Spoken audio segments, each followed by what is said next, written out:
When I walked into the courtroom, everything stopped. The judge's gavel froze mid-air. The hum of whispered conversations went silent, and for a brief, breathless second, even time seemed to forget how to move. His eyes met mine, sharp, startled, almost fearful, and then came the words that sent a chill through the room. "Why are you here?" Everyone turned. Reporters, lawyers, even the bailiff standing by the door. I could feel their stares digging into me like knives. My palms were cold. My heart thundered so violently that it echoed in my ears. I wanted to speak, but my throat had turned to sand. I had imagined this day 1,000 times, but not like this. Not with confusion etched on the judge's face, not with my name listed under defendant. The irony was cruel. I had spent 10 years fighting for others in this very courtroom. Victims of fraud, women betrayed by family, people who had lost everything to greed. I was their lawyer, their voice when the world refused to listen. And now, here I was, accused of the very crime I once defended people against. As I took my seat, I noticed him, sitting calmly in the second row, dressed in an immaculate suit. Daniel Pierce, my former business partner, my former best friend, the man who had destroyed everything. His lips curled into a faint smirk, a silent reminder that this was his stage now. He didn't need to speak. His eyes said it all. "You shouldn't have trusted me." The judge cleared his throat, visibly trying to collect himself. "Miss Carter," he said, glancing at the file in front of him. "You've been charged with embezzlement, falsification of evidence, and obstruction of justice. Do you understand these charges?" My voice came out steady, colder than I expected. "I understand them, Your Honor. But they're not true." There was a flicker of recognition in his eyes, as if he knew something was off. But the law was a machine that couldn't pause for emotion. The trial began. As the prosecution presented its case, I could feel the weight of every fabricated document, every altered signature, every distorted transaction. My name was written across forged papers, my digital signature stamped on accounts I had never seen, and yet everything looked real. That was Daniel's genius, manipulation dressed as precision. He had spent months building the illusion of my guilt right under my nose. I remembered the first time he asked for my trust.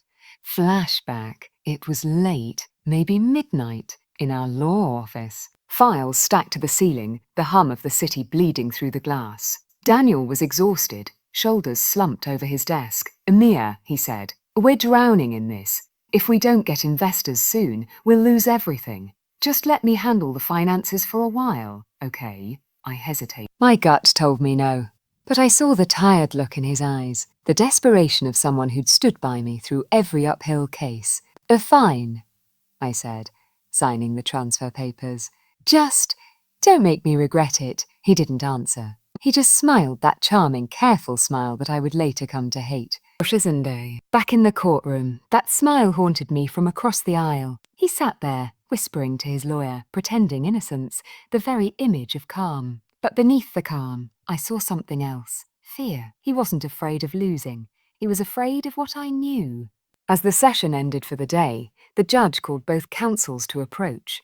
"Miss Carter," he said quietly, "I've seen your work. I've seen your integrity. Something about this doesn't make sense. Off the record, I need you to tell me what's really going on." I hesitated. My entire career, I had been trained to speak the truth, but now the truth could get me killed. "I think," I said softly, "someone close to me built a lie too perfectly."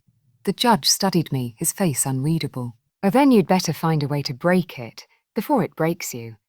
As I walked out of the courtroom, I could feel Daniel's eyes following me. The sound of his slow, mocking clap echoed down the marble hall. I turned back and met his gaze. "This isn't over," I whispered. He smiled. "Oh, Maya." "It already is, but deep down, I knew something he didn't. He had left one piece of evidence untouched, something only I could find. And when I did, the entire courtroom would burn with the truth. I didn't sleep that night. The city outside my apartment was a blur of lights and sirens, but inside, the silence was deafening. Every file, every photograph, every message I'd ever exchanged with Daniel replayed in my head like a film stuck on loop. I kept asking myself the same question. How did I let this happen? How did I let him happen? The walls of my apartment were covered with boxes, evidence from the cases we'd once fought together. Justice had always been our shared obsession, our purpose. We used to joke that we were the saviours of the broken. I believed him when he said it. I believed that beneath his charm and arrogance there was a man who cared about truth. But now I could see that Daniel never cared about truth. He only cared about winning at any cost. The betrayal didn't come overnight. It began quietly, in moments too small to notice. Missed calls, confidential files disappearing from the shared drive, meetings I wasn't invited to. He said it was stress. He said he just needed a space to make the big decisions. I wanted to trust him because I didn't know how not to. He'd been there when my mother died, when I almost lost my license, when I questioned my purpose. He had saved me once, or so I thought, but Daniel never saved people. He collected them. Every favour he did was an investment, and I had been his longest-running project. I was the perfect front, the honest lawyer with a spotless record, the woman whose reputation could make his schemes invisible. The first real crack appeared 6 months ago. We had just won a massive corporate fraud case. The media praised us as the golden duo of justice. That night, we celebrated with champagne and applause at our firm's rooftop. I remember standing under the city lights, feeling proud, fulfilled, until I overheard Daniel talking on the phone behind me. He didn't see me there, half hidden by the shadows. Has no idea, he whispered, voice low and amused. Once the funds transfer, I'll make it look like she authorised it. She'll take the fall if this goes wrong. I froze. For a moment I couldn't breathe. My mind screamed to confront him, but my body wouldn't move. When he turned around, his expression was the same mask, but I could see the calculation in his eyes. The next day, I started copying every document, every message, onto a hidden flash drive. But before I could finish, my office was raided, anonymous tipped, financial misconduct. And just like that, everything I'd built came crashing down. Daniel played his part perfectly, shocked, betrayed, supportive in public. He even offered to represent me, pretending to stand by his partner, and the world believed him. The next few weeks were hell. My reputation evaporated overnight. Fact. Clients backed out. Friends disappeared. Even my father, the man who taught me to fight for justice, refused to look me in the eye. You've shamed this family, Maya, he said over the phone, his voice trembling with disappointment. I can't believe my daughter is a criminal.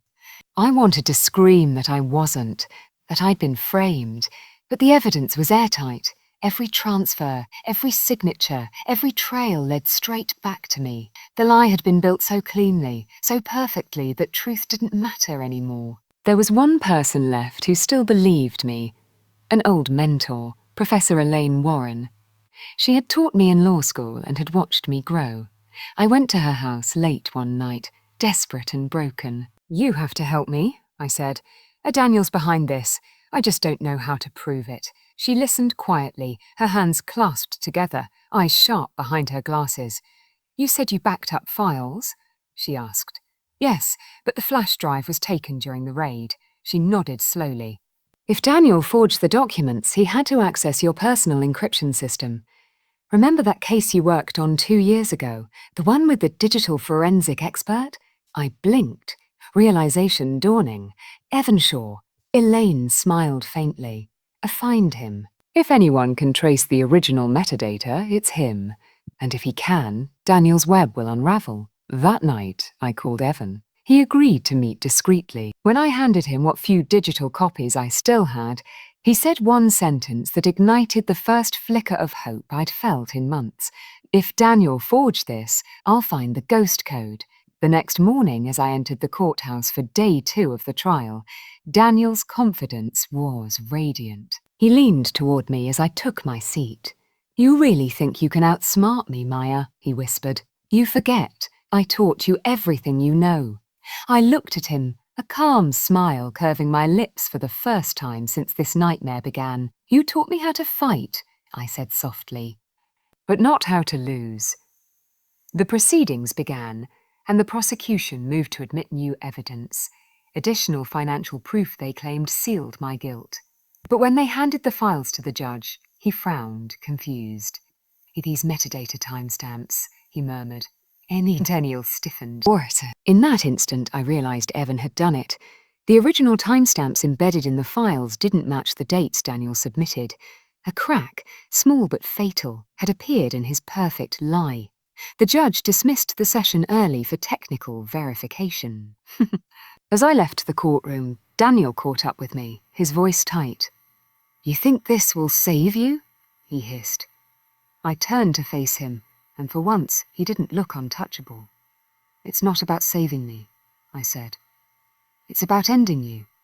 He stared at me for a long second, then forced a cold smile. "You don't know what you've started, Maya."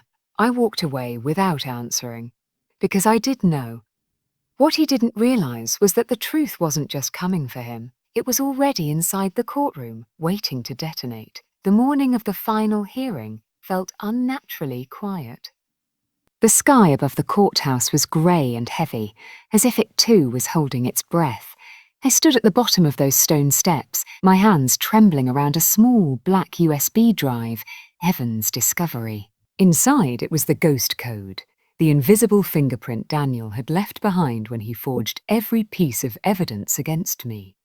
It wasn't just data, it was my freedom, my redemption, and his downfall. When I walked into the courtroom this time, I didn't feel like a victim. I felt like a storm that had learned how to wait. Daniel was already there, his confidence perfectly stitched together in a navy blue suit. He gave me that same smug smile, the one that used to make me second-guess myself. Not anymore. Today, that smile looked nervous. Forced.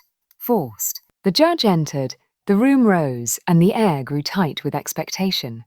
"A court is now in session," he announced. The prosecution began their summary, listing the supposed trail of deceit and theft, my so-called betrayal of clients, the ruined firm. But as they spoke, I noticed Daniel glancing toward the clerk's desk, his jaw tightening. He knew what was coming. When my turn came, I stood slowly, my palms slick but steady.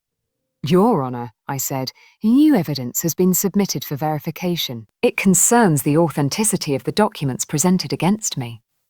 The judge nodded. "Yes, the digital forensics team confirmed irregularities in the metadata.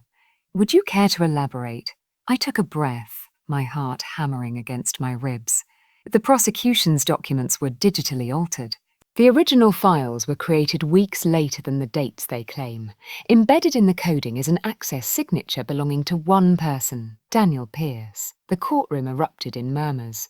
Daniel's lawyer objected instantly, but the judge raised a hand. "Order! Let her continue." I glanced at Daniel. He looked pale now, sweat gathering at his temple. "For years," I said, my voice rising, I believed in my partner. I believed he wanted justice as much as I did. I handed him the keys to our firm's accounts, trust, my life, and he used them to frame me, to erase me. The judge turned to the forensic specialist who had been called in earlier that morning. "Can you confirm this?" The expert nodded. "Yes, Your Honour. The system logs show unauthorised access from Mr. Pierce's credentials, followed by file modifications." The timestamps were falsified to implicate Miss Carter. Silence filled the room, the kind of silence that comes right before truth explodes. Daniel finally spoke, his voice trembling under the weight of exposure. "This is absurd. She's lying. She probably paid that expert to fake the results." But his words cracked mid-sentence. He could see it, the disbelief in the judge's eyes, the shifting gazes of the jury, the way his lawyer's face had drained of colour. His empire of lies was collapsing in real time. I stepped closer, locking eyes with him. "You built a story, Daniel," I said quietly. "But you forgot that truth has a way of leaving footprints. You can cover them, but never erase them." He opened his mouth to speak again, but before he could, the bailiff entered with a new piece of information, a sealed envelope. The judge accepted it, skimmed through the contents, then looked up sharply. "Mr. Pierce," he said, "it seems you made a large, undocumented transfer to an offshore account 2 days after your partner was indicted. under her credentials. The gasp that swept through the courtroom was almost physical. Daniel's composure shattered. "That wasn't me," he stammered. "That was a setup." The judge's voice was cold now. "Enough." Based on the evidence presented, this court finds that there is substantial reason to believe the charges against Miss Carter were fabricated. This trial will be adjourned pending a full criminal investigation. Into you, Mr. Pierce, the sound of the gavel struck like thunder. Daniel turned toward me, fury replacing fear. "You think you've won," he hissed. "You don't know what I'm capable of." I leaned closer, just enough for only him to hear, and neither do you. He was led out of the courtroom in handcuffs, the same courtroom where we'd once stood side by side, believing we were heroes. Watching him go, I didn't feel triumphant.